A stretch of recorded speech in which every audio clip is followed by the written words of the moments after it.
Humihingi ng saklolo ang ilang OFW sa Lebanon na naiipit sa airstrikes ng Israel sa Beirut. Nasa frontline ng balitang yan si Rainiel Pawid, exclusive.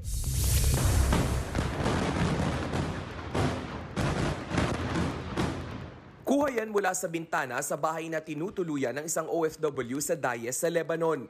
Kuha ito nitong Biyernes at eksklusibong ibinigay sa News 5. Parang eksena sa pelikula ang kaliwat ka ng pagsabog. Dahil yan sa airstrike ng Israeli forces. Target ng pag-atake ang pinaniniwalaang kuta ng Hezbollah leader na si Hassan Nasrallah. Dinig ang bawat kalabog habang bumabagsak ang mga bomba sa gusali. Ilang sandali pa, balot na ng makapal at maitim na usok ang lugar. Naiipit ngayon sa lumalalang gulo sa pagitan ng Israeli forces at Hezbollah ang mga kababayan natin. Isa sa kanila si Joe. Gustuhin man daw niyang umuwi ng Pinas, hindi posible dahil itinago ng amo niya ang kanyang pasaporte.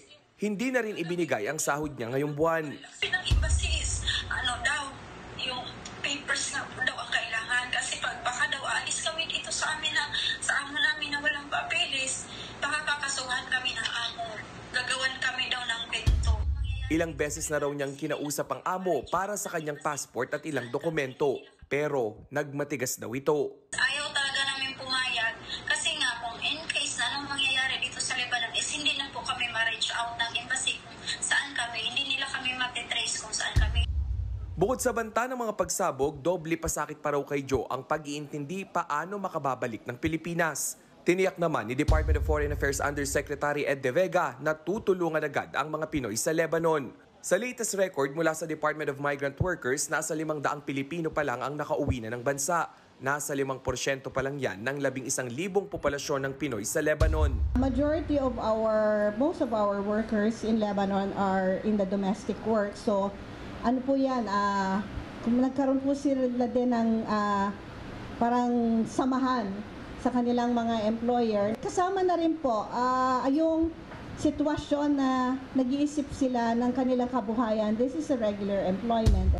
Ayon sa Lebanon Health Ministry, hindi bababa sa 6 namatay at higit 100 ang sugatan sa nangyaring pagsabog nitong Biyernes.